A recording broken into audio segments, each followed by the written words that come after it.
Welcome to the podcast. This episode is brought to you by Maison Beljanski, providing natural supplements for helping your body's healing and wellness, inspired by over 40 years of groundbreaking research. Everybody, welcome back. Today I am joined by Erin DeMarines. We're both actually here in Florida, just a few hours away from each other. You're over in Tampa, right, Erin? Yep, I'm here in Jacksonville, and appreciate you coming on the podcast today. Excited to talk with you. You're a longtime vegan, triathlete, entrepreneur. You actually sent me some of your Good Mood Foods is your company, right? The energy. I think they were energy balls. Energy bites. Yep. Energy bites. They're little. Yeah. They look like little balls, right?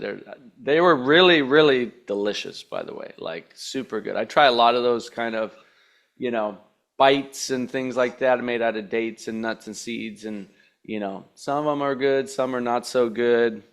A lot of them are kind of in the middle, in my opinion, but you figured out a recipe that's amazing. So thanks for sending those. Those are really good. Thank you. Yeah, I'm very proud of this product. How long have you been vegan, and how long have you been a triathlete? And tell me a little bit about kind of your background as an athlete. Well, I've been a vegan for probably 25 years now, so all of my adult life, really. I became vegan because I was a triathlete, and I was on a triathlon team, and my coach I call him secretly vegan because he never told me that he was vegan, but we were out for this really long run one day. And he said, "What's your biggest complaint with training?" And I was like, "I don't really have any." I said, "But sometimes I can get congested when I'm on some long runs." And he goes, "Oh, you're probably lactose intolerant." And I was like, "Well, I don't really eat a lot of dairy in my family, but maybe since so many Americans and humans are lactose intolerant." He says, "All I want you to do is for 3 days, give up dairy." And I was like, "Sure, that seems like an easy thing to do." And in 3 days on our next epic long run, I could feel like this clarity, and I could feel like a lightness. I was like, how? That's the only thing I did was take the dairy out, and I really didn't eat much dairy. So the fact that I took out the little that I ate really was such an eye-opening experience for me, like light bulb moment. I was like, oh, okay. And then he proceeded to tell me he was vegan, and we sort of went down that rabbit hole. It changed my life. I mean, I was like, how can food be so impactful? What else is going on? So then he sort of led me down the path of becoming a vegan. So it's been a long time. And I was a triathlete for about 15 straight years. And, when you're putting that kind of output as an athlete like that, swimming, biking, running every day, and then weights, and it's a lot, and racing and traveling to race. And, you need to understand nutrition in a whole different light. And as a vegan, I knew that he was doing it, and he was a very successful athlete. So I've really followed in his footsteps, and it led me on this whole journey. So it was such a blessing. I think that's one of the benefits of being, an athlete or very athletic, considering yourself an athlete, or even competing for fun, right? Like being performance mindset based, like as plant-based or as a vegan, because you tend to put more focus on your nutrition. And because you do that, you learn more, you're open-minded, you're like, all right, I need to fuel my performance. I want to feel better, recover better, perform better. So you're like, okay, how do I do that, right? And you learn some basics, and you can go deep and spend thousands of hours, as I've done. And you probably spend a lot of time, right? Like going really, really deep into nutrition and performance and things like that, and see what really supports. And then it's like the more knowledge you have around it, the better choices you're going to make with your food, right? Pre-fueling 100%. Your workouts, make sure you're getting, high quality carbs, for example, protein, make sure you're getting enough protein. And then you figure out, okay, where do I get these sources of foods, right? When do I take fats, and how much fat should I eat? And then you're not just eating, some people do as who are athletic, but I think the more serious as an athlete you become, the less junk foods you actually eat in general. I'm generalizing, right? Yep. But a lot of people choose plant-based or vegan because they want to be healthier as well. And so, it ties in really nicely where I know a lot of vegans today who struggle on a vegan diet because they haven't learned like a well-balanced approach. And then after 5, 10, 15 years, then they have health issues and they blame the vegan diet and they go, oh, it was the vegan diet. So then they, switch to carnivore or some other thing and then say, oh, the vegan diet was actually really bad for me. My hair fell out, my teeth fell out, whatever stories that they have. And every single client that I've coached, and I always ask these questions too. I say, okay, what were you eating? I've never met one person that was on a vegan or plant-based diet and said that it failed them, that I didn't find at least one or oftentimes 3 to 5 major things, major pitfalls that they were not doing correctly, even though they told me at the beginning of that conversation, oh, I was doing the healthiest diet possible. Every single person I've talked to, and literally who's told me that, and then we dig into it, it's like there are multiple things wrong with what they're doing, and it wasn't their fault, they just didn't know. Right. And so for you to be athletic, performing, 25 years vegan and still thriving today, like that's a huge testament to what you've been able to do. And I'd love to know, and maybe you can share with our listeners and viewers, like what are some of those core principles that have supported you over the last 2.5 decades to be able to thrive? What are some learning mistakes, and then what are some of the core principles that you follow? I mean, I don't think anybody's diet is truly perfect, but I think it's evolving. And the more I dig into like the whole food plant-based is where I feel and I thrive the best. And that's taken some time. There were certainly many years where I was, probably eating peanut butter and jelly sandwiches and maybe just not including enough really whole foods into my protocol on a daily basis. And, sort of that's been the last couple years have I really focused and like really honed in on the whole food plant-based. Not that I wasn't already dabbling in it for all of these years, of course. I mean, I love every vegetable that exists except for okra. I hate okra. Isn't that funny? It's like either you love okra or you hate it, from my experience. I do not like okra. Like Yeah, when you it's cook so it, that weird. taste, that slimy, like there's not much Yeah. flavor. It's just like I'm like now I've eaten okra out of a field, a garden. We had a big like farm in Arizona, and eating it fresh, just raw. And actually, it wasn't too bad. But like every time I've ever had it cooked, I'm just like, oh, this is awful. I can't eat it.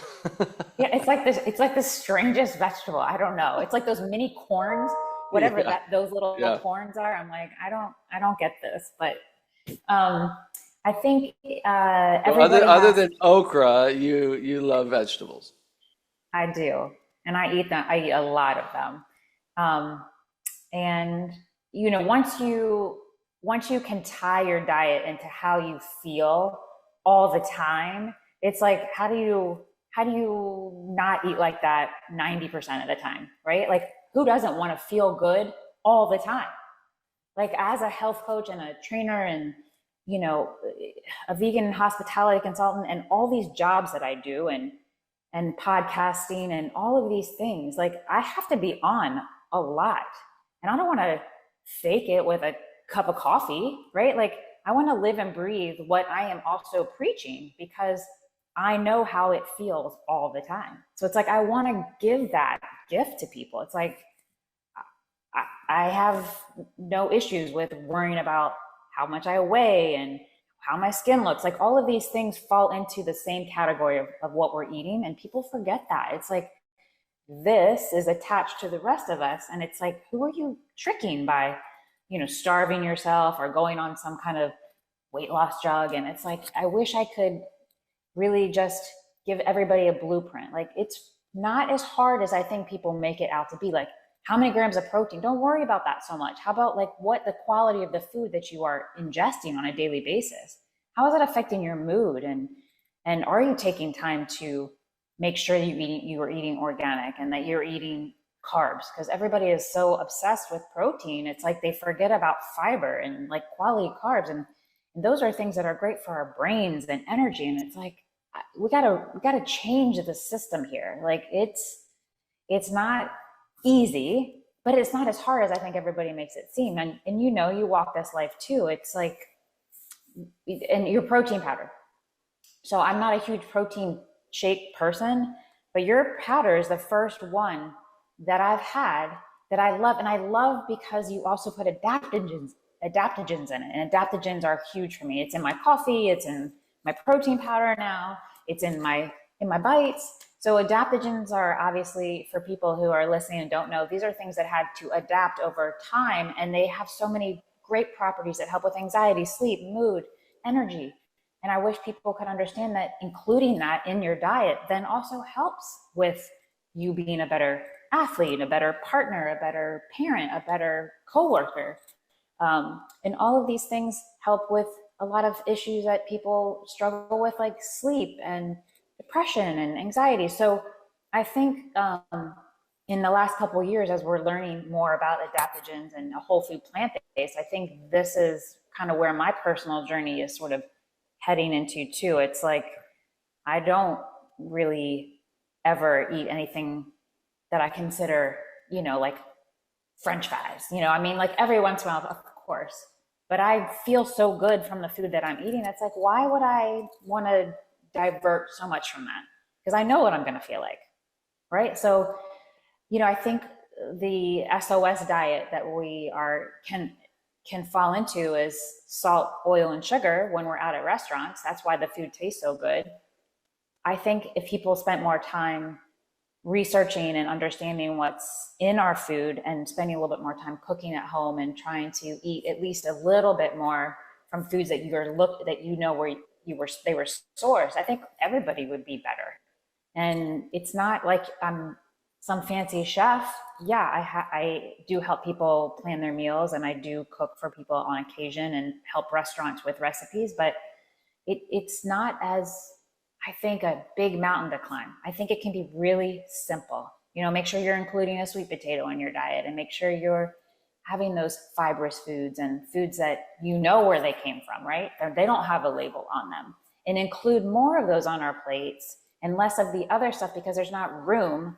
I think you're always going to end up in a positive feeling, a positive mood from it. I think people aren't making the connection, and that's obviously my goal, your goal, right? Like, how do we spread that message? Yeah, exactly. And you know, I was talking with my dad about this the other day, that it wasn't until the late 1800s, early 1900s that, you know, processed food, certainly here in the US, started to gain some traction and started to be advertised and sold. You had corn flakes, you know, that were, I think, like late 1800s, early 1900s, and you had canned foods, and you had all these processed foods start creeping in, right? Up to that point, there was almost no obesity. Very few people were overweight. You know, cancer was pretty much unheard of. In 1905, it was like less than 1% of people were believed to have cancer. Today, it's almost 50%. You know, these autoimmune diseases didn't exist. You know, we have over 100 autoimmune diseases. If you group all the autoimmune diseases together into one disease, it's actually the number one leading cause of death in the US. But they don't group them. They keep them separate. They keep rheumatoid arthritis over here. They keep lupus over here. They keep MS over here. They keep all these autoimmune diseases separate. But they're really the same disease. They're the same mechanism for all these diseases, is what a lot of scientists have been discovering in the last 20 years. And so if you group all those together, you know, that's actually kills more people than heart disease and cancer. And these things didn't exist 100 years ago. Like, very few people had any of these diseases, autism, you name it. And it was very unheard of in children. Like, a child to be born with cancer or some other disease was basically, you know, completely unheard of. And now study just came out showing a 79% increase in cancer diagnoses in young people under 50. Usually we think of cancer, for example, as people 50 and older, which has gone from less than 1% to almost 50%, like in the last 100 years, which is insane. And now we're seeing it in 20-year-olds, 30-year-olds. I was watching Coach Prime, Deion Sanders, was watching his documentary on Amazon. It's actually really good. He's And one of the football players there on Colorado, the Colorado football team, this kid's what, in his early 20s, just diagnosed with cancer. Like, that was unheard of, and now it's more and more people every single day. And why? I mean, just look at what has changed in the last 100 years. Significantly more processed food. We got more potato chips and canned foods and artificial ingredients and dyes and foods without fibers, foods that are pasteurized, foods that you can go buy a McDonald's hamburger and set it on your counter and let it sit and it doesn't break down. Like, that is so unnatural. We're so far away from nature with our food today, and then polluted with so many toxins, and then add so much stress on top of that. No wonder these diseases have exploded and skyrocketed, right? And so, talking about the principles of a whole food plant-based diet, like, when you're young, in your teens, 20s, like, you can get away with eating just about anything, especially if you're active, and not really notice much. But nowadays it's getting worse and worse because the food is worse and worse. There's more pesticides, herbicides, fungicides sprayed on the conventional foods, the non-organic foods, more now than ever before, right? And so it's like even younger people are not getting away with as much as they used to 30, 40, 50 years ago, And so you're seeing just this skyrocket in gut issues, chronic inflammation, deficiencies, nutritional deficiencies. Vitamin D deficiency is like rampant. We're talking like over 40+% of the global population is deficient in vitamin D. Talking about B12 deficiencies, all kinds of nutritional deficiencies. It's not in the food, and if people aren't getting enough of the real food. So when we're talking about like whole food plant-based, I don't know if you've noticed it, but I know as I continue to get older year after year, and especially continue to be an athlete, it's like what I eat and put in my body matters exponentially. If I go out and eat a bunch of potato chips and French fries and things like that, which I do once in a while, the more processed food I eat, it's like the worse I feel, versus the more real whole foods, plant foods, home cooked foods, organic tofu and lentils and beans and kale and bok choy and these vegetables, fruits, mandarins, bananas, mangoes, pineapples. Like, the more real whole food I eat on a daily basis, the better I feel, the more energy I have, I feel more capable in the work that I do, in my athletics, as a father, as a husband. Like, the cleaner you eat, the better you feel, period. Always. Right? Yep. No matter what.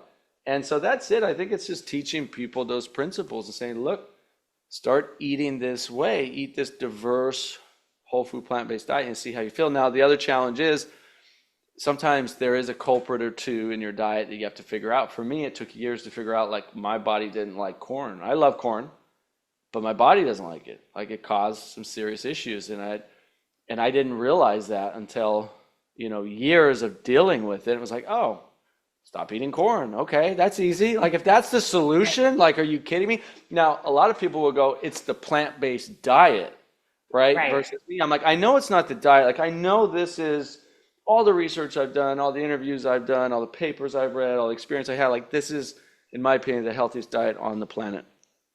But there's got to be something else here, And that's what, and I found it. But it took me like that investigative, curious mindset, and I didn't throw the baby out with the bathwater. But I think far too often people do that. Yep.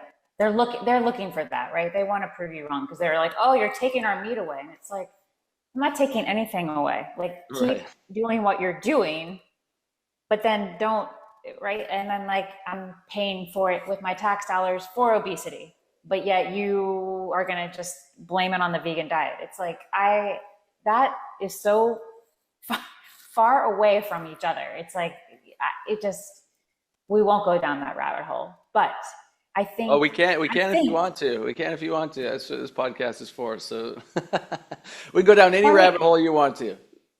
I think there's a reason that you and I connected. And I think that's this conversation. Like, when you know. And I think there's a reason why I don't know how many ingredients. I want to say 30 at least ingredients that are banned in other countries, but not here in the United States. What is that telling us? What are we feeding our kids? What are we eating? And No, no, back to your 30. I don't comment think too. it's 30. No, I think it's thousands actually. I think Are you there's sure? I think there's thousands. I'll find out. I'll find out right now. Okay. But it's a really, really large number actually. But remember what you were just talking about, like back in the 1800s, like when some of these foods got introduced and then things started changing.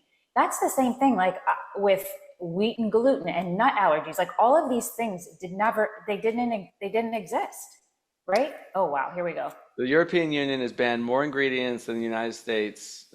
Thousands of the EU has banned thousands of hazardous chemicals. So you said ingredients, I was thinking chemicals. They're both like a lot of these, hazardous chemical ingredients, right?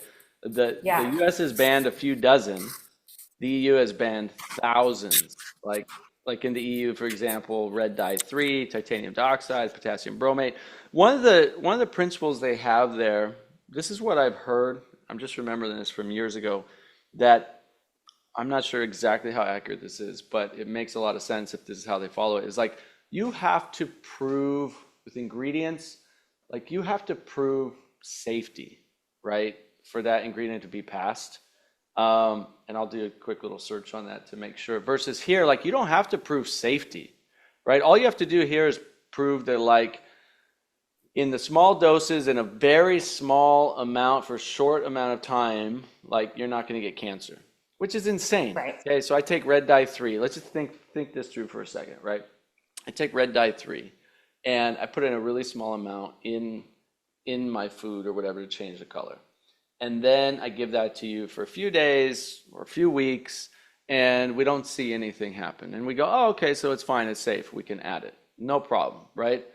And you don't have to do clinical trials on this stuff. Like, you don't have to spend millions of dollars proving this stuff. And so it's allowed into our food supply. But two things. One is short-term studies, even if they're doing that, which most of these companies I don't think are, don't show anything, because cancer can take decades. It can take anywhere from 5 to 7 years to 15 to 20 years to actually show up in the body. So that's number one. It's like you're not going to know anything in 2 or 3 weeks of looking at something. Number two, you never take that one little small thing in isolation by itself, right? Right. Because when you're eating processed foods, you're putting processed chemical lotions on your skin and shampoos and toothpaste and mouthwash and anti-aging creams, all this stuff that's filled with literally dozens and dozens of these chemicals, which may be hazardous to your health. And you add them up and then you put them on and in your body all day, every day for 25 years. Like, that's what people need to realize what's happening. It's not one little tiny thing in isolation. It's this compound effect that's doing all this damage collectively for decades. And then boom, doctor says you have cancer or heart disease or whatever. And you're like, how's that possible? I've been living healthy. It's like, no, you have not. You have been slowly cutting yourself, little cuts every single day for decades, and boom, then everything starts shutting down. Right. How do we change this? I mean, it's like Well, I think we're doing it. I think we're doing it by talking about it and educating people right now, right? Like, I think that's the key, is like just sharing your story, my story, the research, like helping awaken people who are looking for this kind of information. And I mean, just you're a testament yourself. I mean, look at you. I mean, you look like the picture of health. You're an athlete, you're a business owner, entrepreneur, doing a lot of things. You're 25 years vegan. Like, you're clearly not protein deficient or, unless there's things that I don't know about you, but it seems like you're very healthy and active. You're on the Vegan Strong team, right? It's like you're thriving, and I think that's a testament right there. It's just live by example, which is exactly what you're doing. Yeah. But why is it that there's still so much of a negative connotation towards that? Like even my daughter who's 13 is, why don't you feed me regular foods? And I allow her to have whatever she wants, but I'm not going to support the meat or dairy industry, so I don't buy that in the house.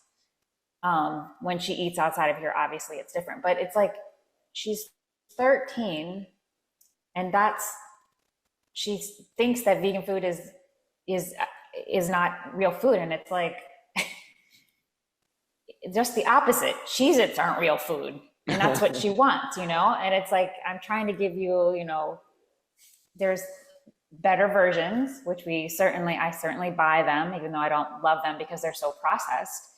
But, you know, there's some potato chips I can find without milk. There are, you know, some foods that, you know, I feed her fresh vegetables and fruit as much as I can. But this stigma that we have as vegans or in plant-based humans is that we are eating some kind of not real food at all. And it's like, it's the complete opposite. Like vegan has such a negative attachment to it. And You know why I think that makes me so sad. You know, with the cold and flu season here, it's critically important that we enhance and strengthen our immune systems. Yes? Would you agree? The problem is, though, that there's so much confusion out there when it comes to what actually works for our bodies and for our health. Well, I'll tell you what I used. I used Maison Beljanski's wellness products. Maison Beljanski's products are backed by science to not only help empower the immune system, but can support detoxification and contribute to our overall health. Coming from Europe, the all-natural Beljanski formulas are now available in the United States and are recommended by top doctors everywhere. A lot of the colleagues I work with, functional medicine practitioners that work with patients with all kinds of diseases, are recommending Maison Beljanski's products to their very own patients. As a special sponsor of this podcast, Maison Beljanski has included a very special discount offer for all of my listeners. You can get 15% off your first order using the promo code Nathan, and you'll always enjoy free shipping when you order 4 products or more. You can grab your wellness products today at maisonbeljanski.com. That's MAISONBELJANSKI, maisonbeljanski.com, and use code Nathan for 15% off. Hey, welcome back to the podcast. Before we get started, I want to give you a free gift that I have spent over a decade researching thousands of hours of peer-reviewed studies and interviewing hundreds of world-leading functional medical doctors and cancer conquerors that lays out a blueprint for helping your mind and body become a cancer-fighting fortress for natural cancer prevention and healing. And that's my Amazon #1 best-selling book, Becoming Cancer-Free. The physical copy sells for like $10 on Amazon, which, you know, you can go get that if you want, but I'm happy to give you the ebook absolutely free. Just head over to becomingcancerfree.com and you can download that ebook instantly. Again, that's becomingcancerfree.com, and it's yours as a gift from me to you for tuning into this podcast. All right, let's get to the show. You know what I think that is? I think it's because, and this is why when I, first became vegan, this was 2000, this is when my daughter was born. She's the same age as your daughter, she's 14. This was 2010. I dove in head first and went, raw vegan for a year.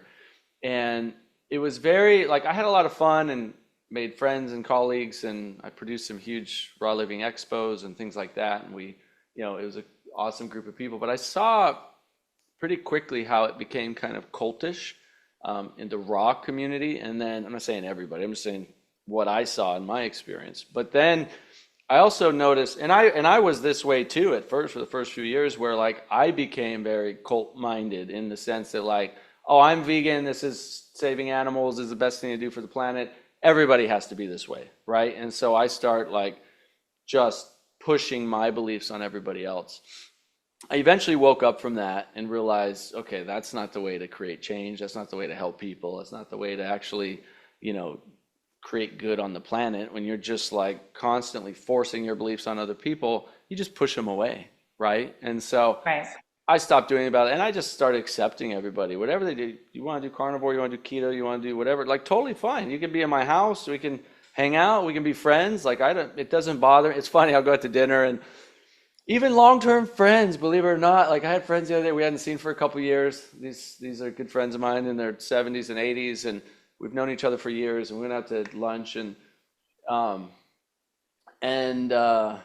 they're like, yeah, is it okay if I order this meat, whatever it was? I don't even remember what it was. I was like, of course, you don't have to ask me. Like, I could care less, you know what I mean? Like, but that's the stigma because so many vegans today are like in your face about it. And the more in your face, you know, any vegan listening to this, please stop pushing veganism into other people's faces because it does not help them at all. It doesn't Our help cause. us. It doesn't help anybody, right? You're not helping the animals. You're not by going out and throwing blood on a freaking, you know, $1 million painting and like screaming at people. Like that's not the way to wake people up to, you know, a healthier diet, a more compassionate diet. The way to do it is to do what you and I are doing right now, which is like live by example, show compassion, educate, share education and solutions, and people who are ready will come look for it. Yeah, we need people that are out there kind of, you know, setting up picket fences and stuff like that, you know, picket lines, whatever. Like we need that kind of warrior energy too, but not so much like in your face, do this or you're a terrible person. Like that just doesn't, you know, people going in and like breaking into, you know, animal slaughterhouses and freeing animals and stuff. Like, I'm like, that's cool. Like, you know, like you're like trying to do something to show people you care about animals. Like they're putting people in prison for that though, which is mind blowing. But the moment you start forcing your beliefs on somebody else, like you're just going to push them away. And I think that's been the biggest problem that we've seen. Yeah, I agree. And also too, it's like leading by example and being very subtle about it to me is way easier on us, right? Like then I'm not worried about what everybody is eating. I'm like, okay, you know, why don't you, if you just, I'm eating some dessert right here, if you want a bite of it, by all means. And then they're always shocked at, oh my God, this is so good. It's like, well, yeah, I don't, just because I'm vegan doesn't make me not a foodie. I'm a big foodie. Yeah. You know, I work with restaurants to help them get more creative dishes on their menu that are plant-based and not just a Beyond Meat burger, right? Like, let's think outside the box.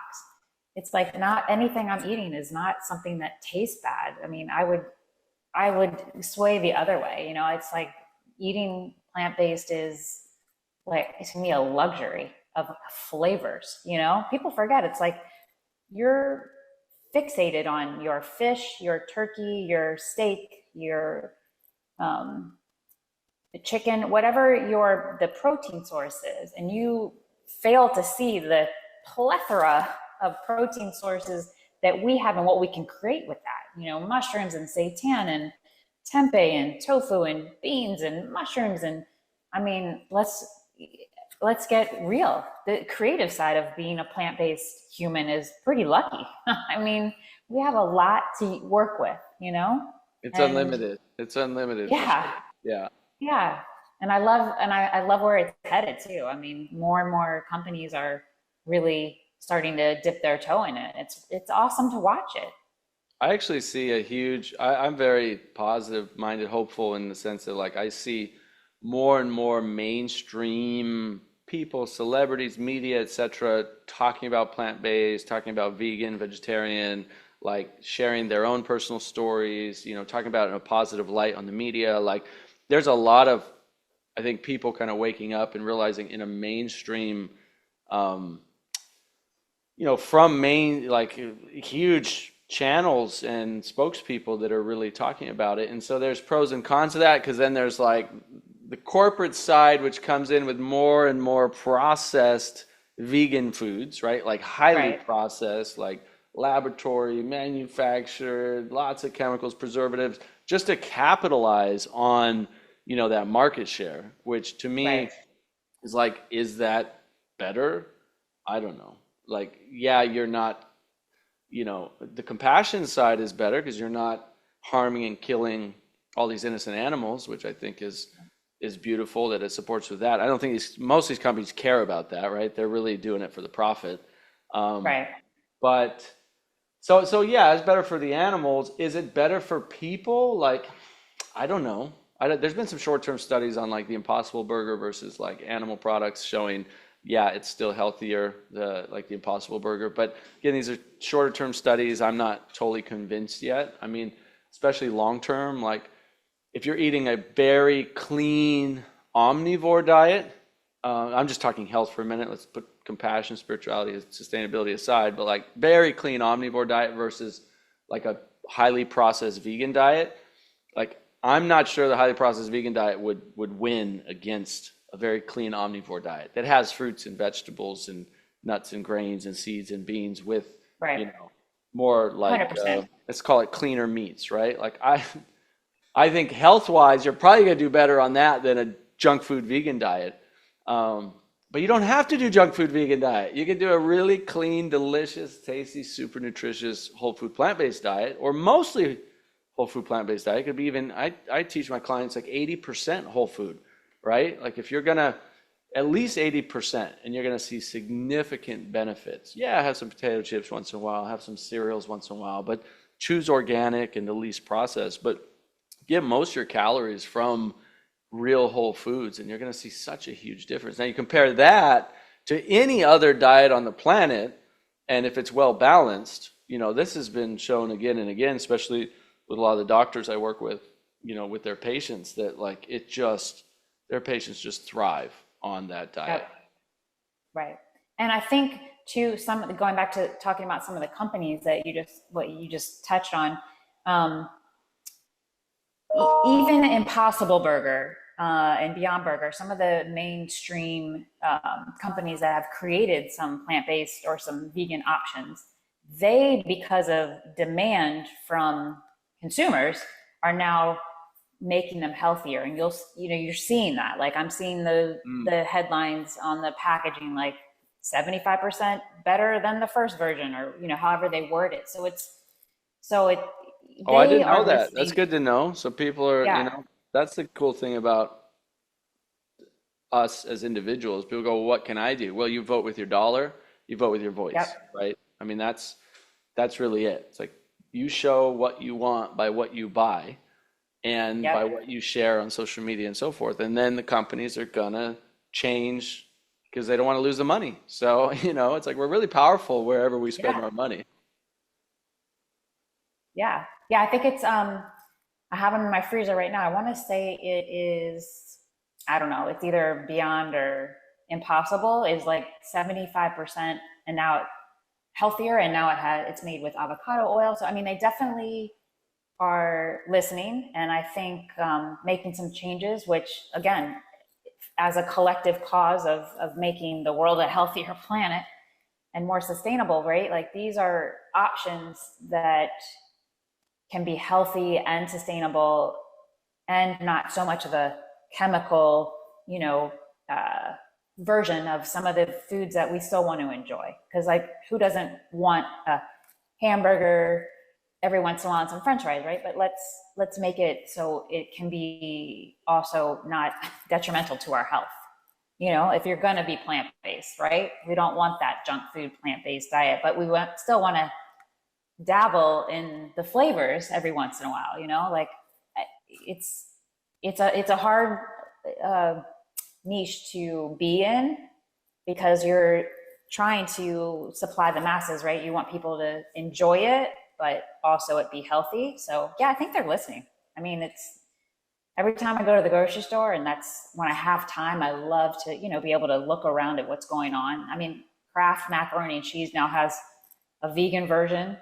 I haven't read the ingredients. It's not something I would probably ever eat, like some kind of powdered sugar or powdered cheese thing, even though it's plant-based or vegan. Doesn't appeal to me, but I'm excited that it's there, right? Because any less dairy you put in your body, the better. That's my number one thing for all my patients is get off the dairy. And so to see a product like that out there is exciting. And it's I don't have to go to just Whole Foods. I can go to, and since you're in Florida, you have Publix. So I can go to Publix and find more things all in one spot. Is great, because as consumers, we want to make it easy for everybody, right? To lean into that more. So companies like Kraft and Impossible and Beyond that are making changes, I applaud them. Yeah, absolutely. Now, I do Oh, want you to know what? share. Oh, One go thing ahead. I forgot that I wanted to talk about that you had mentioned. So you said that you were, I want to have you on my podcast. I'll probably ask you this again, but you said that you initially became a raw vegan. So what caused you to head in that path? I'm very curious. So, I mean, yeah, if you ask me on your podcast, I can share a longer version of the backstory. But basically, I was really sick by 18 years old, very weak, skinny, gut issues, skin issues, all kinds of health issues, and that was my lifestyle leading up to that. And then I really wanted to get healthy. 18, 19, 20, did like my first cleanse, the master cleanse, and started learning about health and diet and nutrition. Started watching documentaries. One of the first documentaries I watched that was such a big eye opener for me was a film called um, it was a film about the Gerson therapy, Max Gerson, and how they were healing cancer using, a vegan diet, primarily raw diet, lots of juices, things like that. And I'll have to look up the name of the film. It's an old film, but it was one of the first ones I saw that was like, interesting. Like, okay, I want to be healthy, so food matters. And wow, these guys are healing cancer on this diet, on this raw diet, this vegan diet. Like, wow, this is so fascinating, right? So that kind of opened my eyes. Then I started experimenting a little bit. Like I said, I was doing some cleanses, some fasting, and like the more in tune I got with my body, the more kind of documentaries I was watching. I think I watched there Did you was a watch Forks Over Knives? I don't ever think I watched that back then. I know it's a big one that changed a lot of people's mindsets. I saw a few other ones that aren't like so popular in kind of the plant-based community, but that really opened my eyes. Um, Another one I saw was the guy who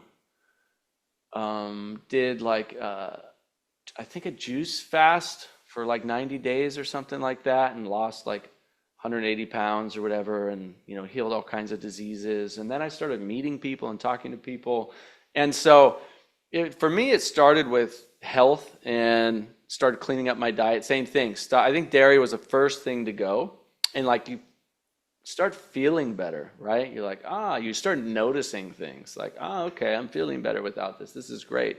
And then it became kind of a goal, was like, you know what? I think I'm going to do this plant-based thing.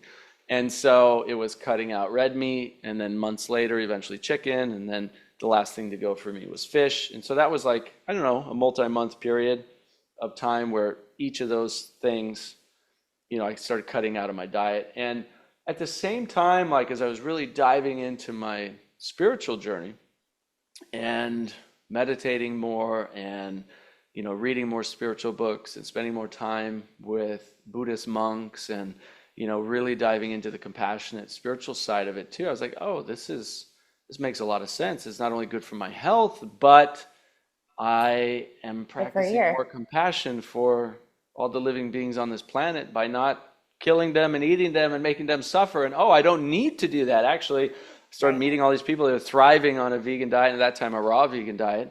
I was like, wow, this is awesome. Like I can be compassionate towards animals. I'm seeing how, wow, if we grow our own food and do permaculture and do organic, sustainable farming, right?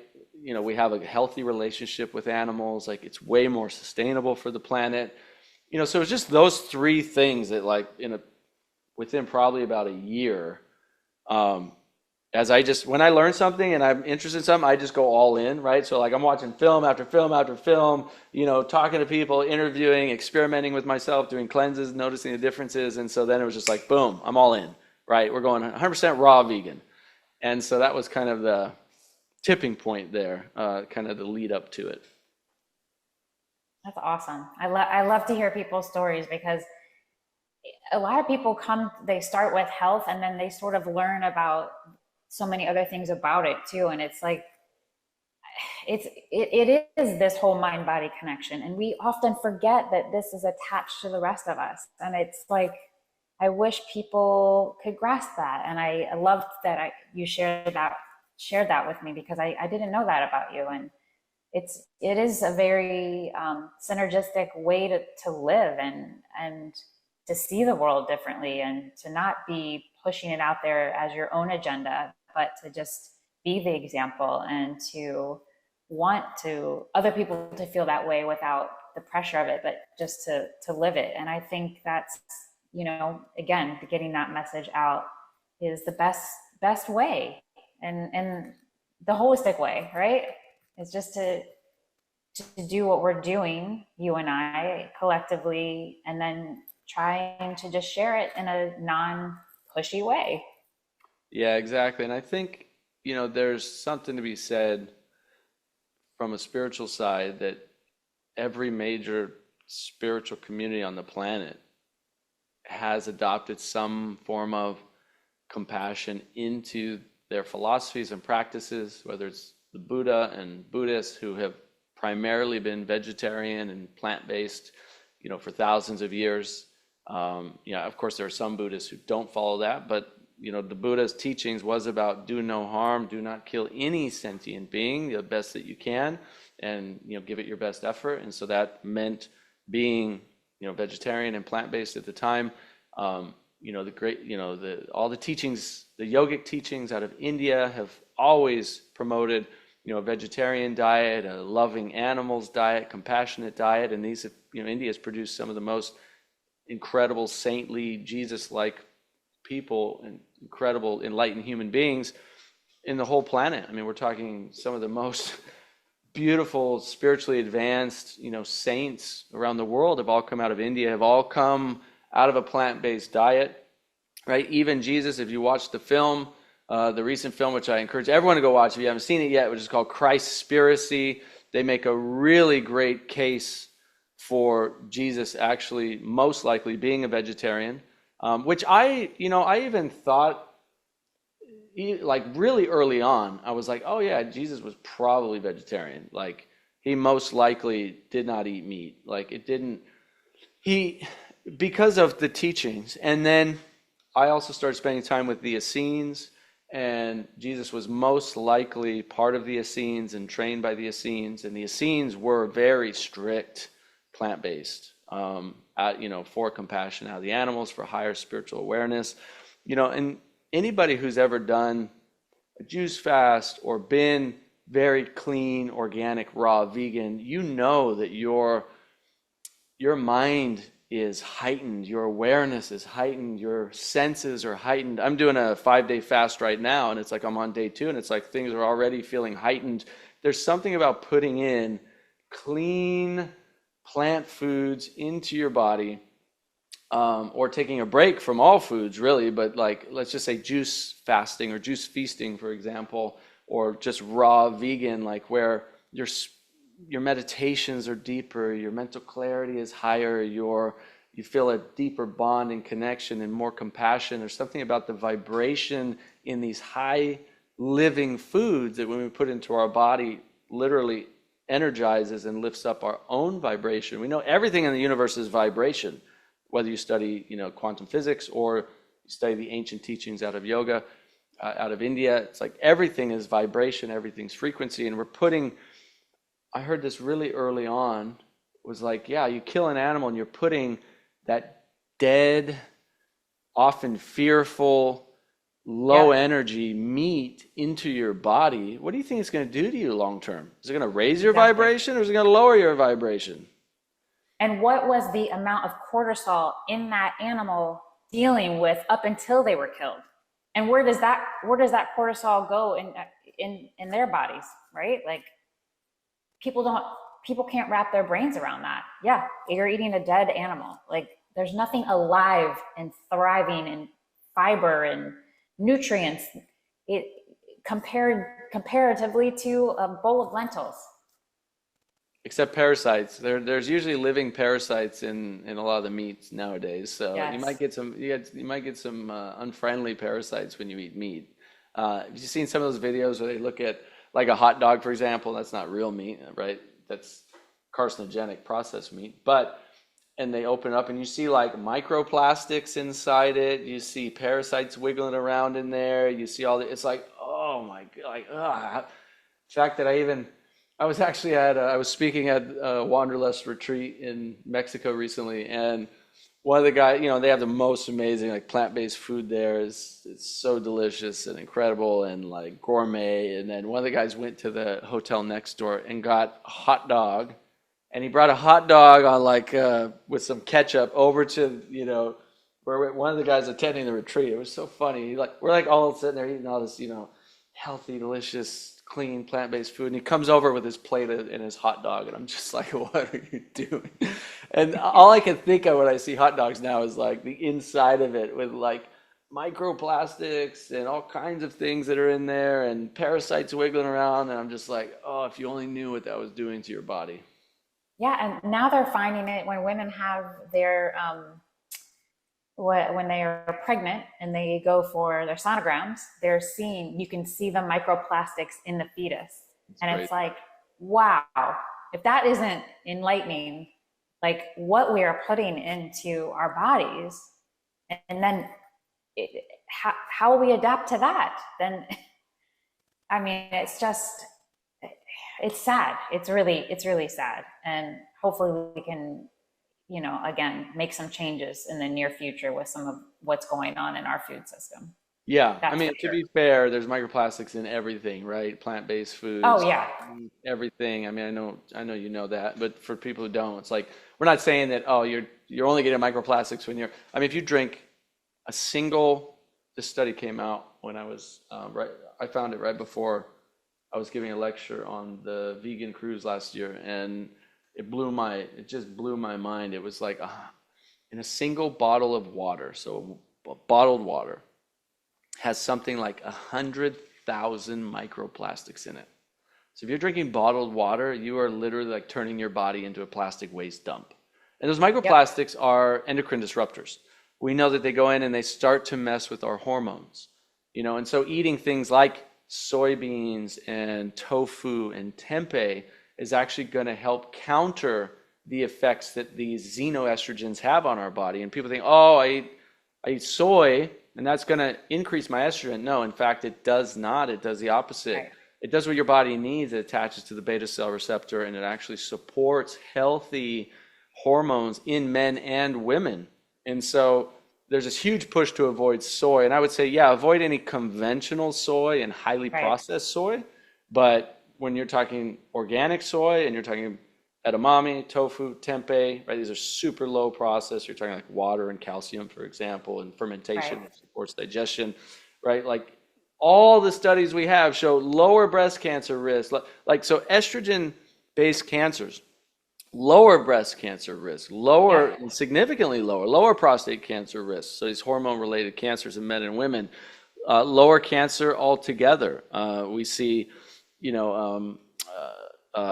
reduced all-cause mortality. We see just tremendous improvement in longevity and anti-aging. So soy is one of the healthiest things you can put into your body. 100%.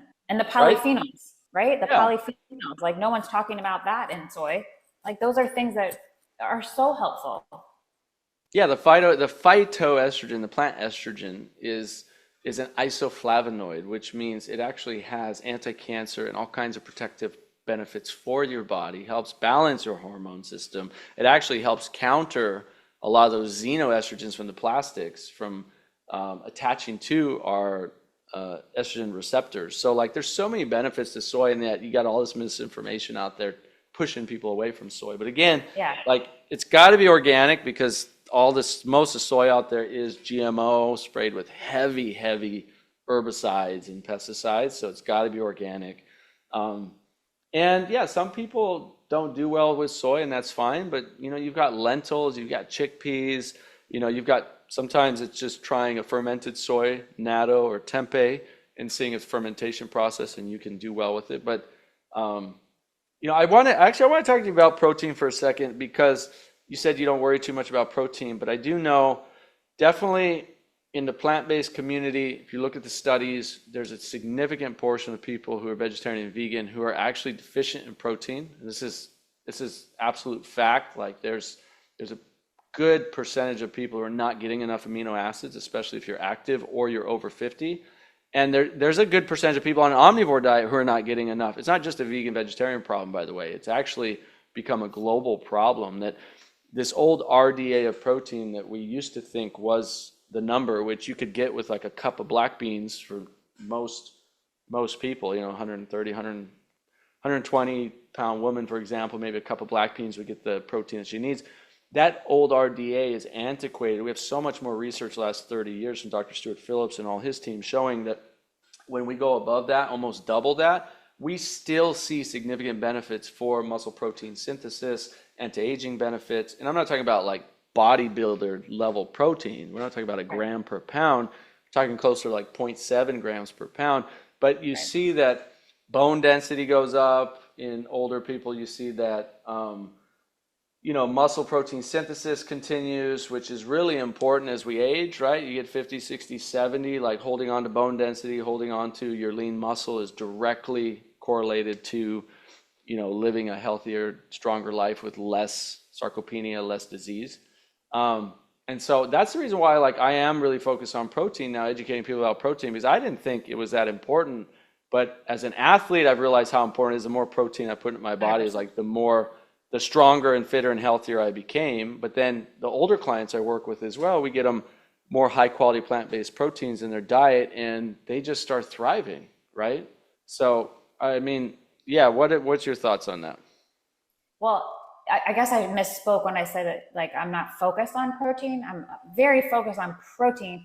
I don't worry about it because I know that I'm getting it. So maybe when I was talking earlier, the way that came out might have sounded like that I don't think about it or I'm not focused on it, but I am. And I obviously, when I'm working with patients, I'm making sure, especially the older ones, like you just said, that they are getting enough. And there's a lot of ways to get it in that people just, again, they don't know that hemp hearts, have over 10 grams of protein and 9 grams of fiber. And like, they don't taste like anything. You can sneak it into every meal you have. Throw it in your shakes with your protein powder, throw it into your salad, which I do on a daily basis.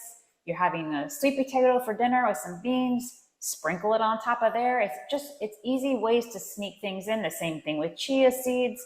And again, they're nutrient dense, high on the protein, high on the fiber, things that we need and that we're missing out on other types of diets.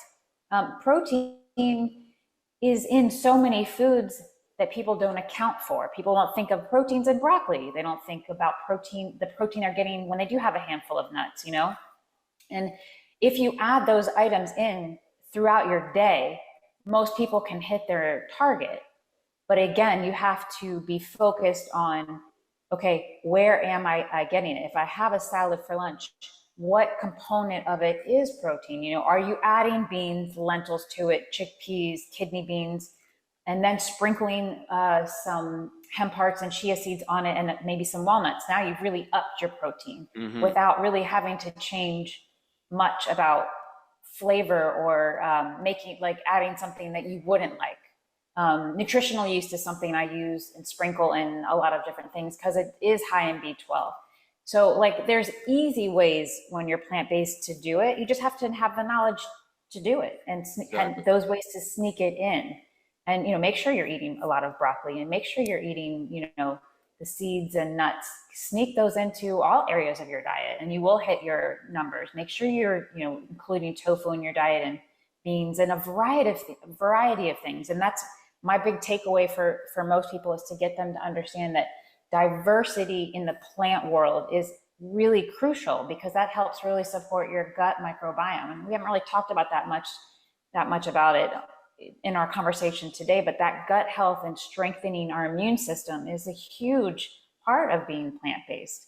And that's what is making us more healthier as a whole food plant-based individual. It's, yes, we're still getting enough protein, but we're also really feeding that gut microbiome. And that's a huge thing that I teach my patients is you got to feed like you're feeding for two. You're feeding your taste buds, right? But you want to feed your gut, and that healthy gut is something that is crucial and really important. So diversity is key. And whether that is with your different types of beans or your different types of tofu, whether it be edamame or tofu or seitan or tempeh, but then also to look at diversifying your seasonings. Throw some turmeric in there, throw some garlic, and then next week try a different fruit, try a different vegetable. Constantly be eating what's in season and what's organic, but also, like, again, trying new things.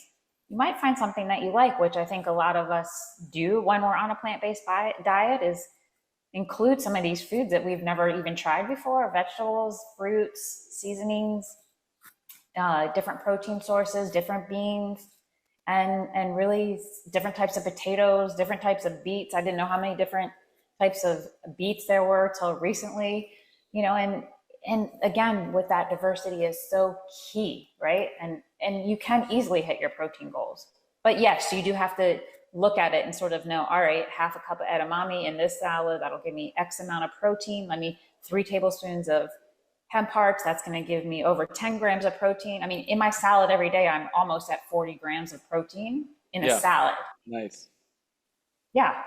And tahini is squeezable tahini is a great salad dressing, like secret. It's what I squeeze on my salad every day. And you're getting protein, great essential, healthy fats. And again, no process. It's just sesame seeds that are crushed. But there's a great amount of flavor in that too. So yeah, beautiful. That was great. That was great tips, great things to think about, and great kind of hacks to make sure you get enough protein throughout the day. And that's it. Like it is, like you said, it is easy once you know what to do. Like I don't worry about it. Like the reason we came up with the protein powder is because, one, I wanted to create a really clean product that makes it easy for people to get their protein. Like I know sometimes, like I'm on the go, I just had a hard workout or whatever, and I don't, sometimes I want some pasta or whatever, some lentil pasta, and like I know for dinner that's not going to really hit my protein goals, so I'll just have a shake, after or before it, and I know like I'm getting the protein that I need, but I'm getting high quality plant-based protein. So, that's adding in a protein shake for people can be a game changer. They're not used to getting enough protein, but then just educating and adding these other things in, like you said, hemp seeds are amazing. I usually add them to my smoothies, but add them to your salads and cereals and stuff like that can be super helpful. I like the tahini dressing, right? Idea. That's a great one. And all your vegetables have protein, broccoli, the more vegetables you eat, then it's just a more balanced diet. Like if usually a plate, like a lunch or dinner for me might look like quinoa, sweet potato, broccoli and tofu. And that's like 50 grams of protein for me in one meal, and I get 2 of those a day, protein shake, smoothie in the morning. It's like I'm hitting my protein number, that 0.7 grams per pound pretty easily. Actually even getting more than that very easily, but you got to educate yourself and know what to do and kind of keep track a little bit just to make sure. And then most people don't want to count macros, and I tell people you don't have to, but maybe count protein for a few days and just see, so where your protein numbers are coming from. Yep. I always have my patients do it for 3 days. I said, look, 3 days, and that'll give us a little bit of a blueprint, and let's see where you are.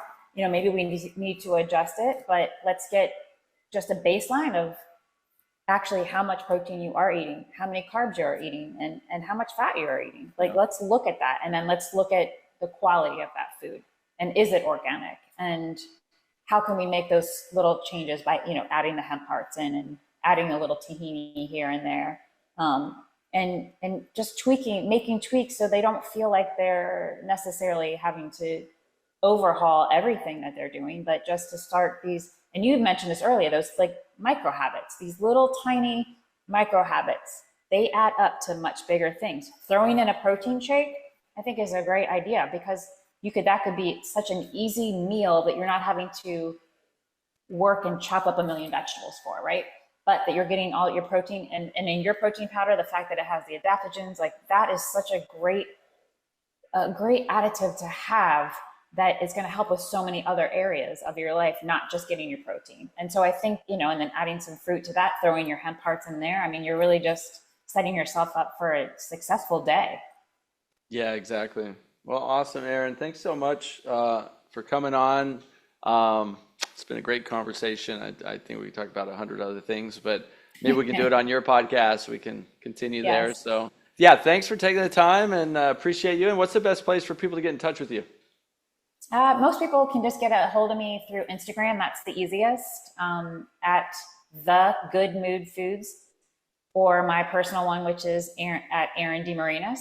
And yeah, I'm usually pretty easy to reach through there. Awesome. Awesome. Well, thank you so much. It's been great to connect with you. Thank you. All right. Great conversation. Thank you for listening to the Nathan Crane Podcast. Please make sure to subscribe and share this on social media. Then head over to nathancrane.com for your free ebook. So when we're talking about, what are these underlying causes and conditions of these chronic diseases, cancer, diabetes, heart disease, they all have very similar, if not identical, causes. And that's the thing, is when we get to the root cause of these diseases, we can not only prevent these diseases from ever happening, but empower our bodies to heal from them. In every one of our cells, we have tens and hundreds of thousands of chemical reactions that are happening every second that are cycling back and forth. It's like sort of a yin and yang. And, for me, the soul's purpose is evolution. It doesn't care about comfort. It cares about evolution. And so I think so long as we are following our soul, then we will evolve. And I think what sometimes blocks us from living our purpose, from manifesting that next level of our expression, is we have not evolved. There is also time for letting go all the expectations and relax and just breathe and be grateful for what you have achieved.